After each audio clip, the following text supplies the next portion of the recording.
asalaamaaleykum mbokk yi daleen ak jàmm ci seen xibaaru météo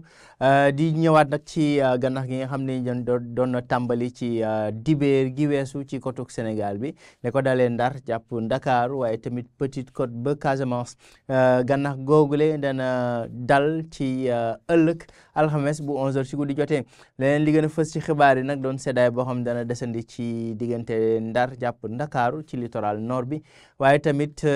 diggu bëccëg gi dana tàng lool sax ci biir réew mi danañ gis léegi nii mbokk yi ay température yoo xam dana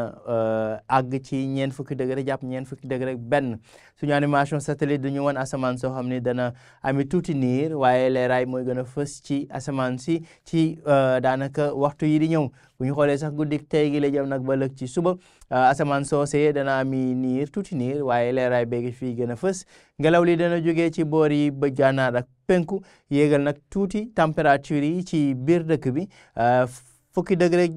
juróom-ñeent mbokk yi jëm ba 20 degré ñett la ñuy nemmeeku ci diggu réew mi rawatina Diourbel Fatick Kaolack waaye tamit ci diggante Ziguinchor ak Sédhiou ak boori Podor Linguère ak Matam température yi gën a kawe mbokk yi ñu ngi koy xaarandi ci diggante Tambacounda Kédougou jëm ba boori Kolda toll ci 20 degré ak ñeent température yi gën a néew ni ñu ko waxee ci tàmbali gi dana desandi ci diggante Ndakaaru jëm Thiès Louga ak Ndar foofee température yi dana dal ba tax na seddaay bi dana fa des ci gox yooyu le mbokk yi ci diggu bëccëg gi ëllëg ci alxames asamaan si dana wéy di ami niir waaye jant bi moo fi gën a fës tàngaay bi nag dana fi desandi lool mbokk yi ci biir dëkk bi li ko waral nag mooy ngelaw li nga xam ne mooy jógee Mauritanie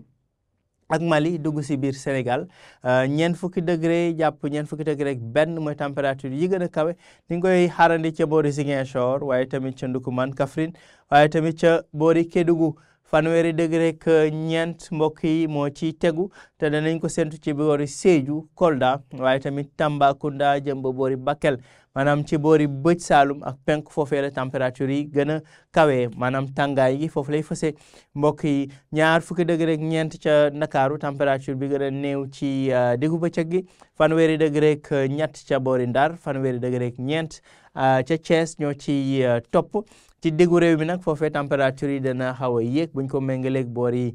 saw rawatina Ndakaaru jëm ba boori Ndar 20 degré ak juróom benn ba 20 degré ak juróom ñett la ñuy xaarandi mbokk yi ca boori Mbuur Fatick Diourbel Kaolack waaye tamit ca boori Bëj-Gànnaar lu ko dalee Linguère Podor ak boori Matam mbokk yi ci tënk rek tàngaay bi dana fi fës bu baax ci biir réew mi ci diggu bëccëg gi néew ba ci guddi gi nag daanaka dana féex ci diggante Ndakaaru jëm ba boori Ndar waaye tamit ci géej mbokk yi daanaka gànnax gi dana fi desandi gànnax gi dana toll ci 3 mètres ak genn wàll te dana fi desandi ba ëllëg ci alxames bi bu 11h ci guddi jotee lii moo doon xibaari mbokk yi ci tënk ñu jox leen dig daje ëllëg ci leen xibaaru météo jërë ngeen jëf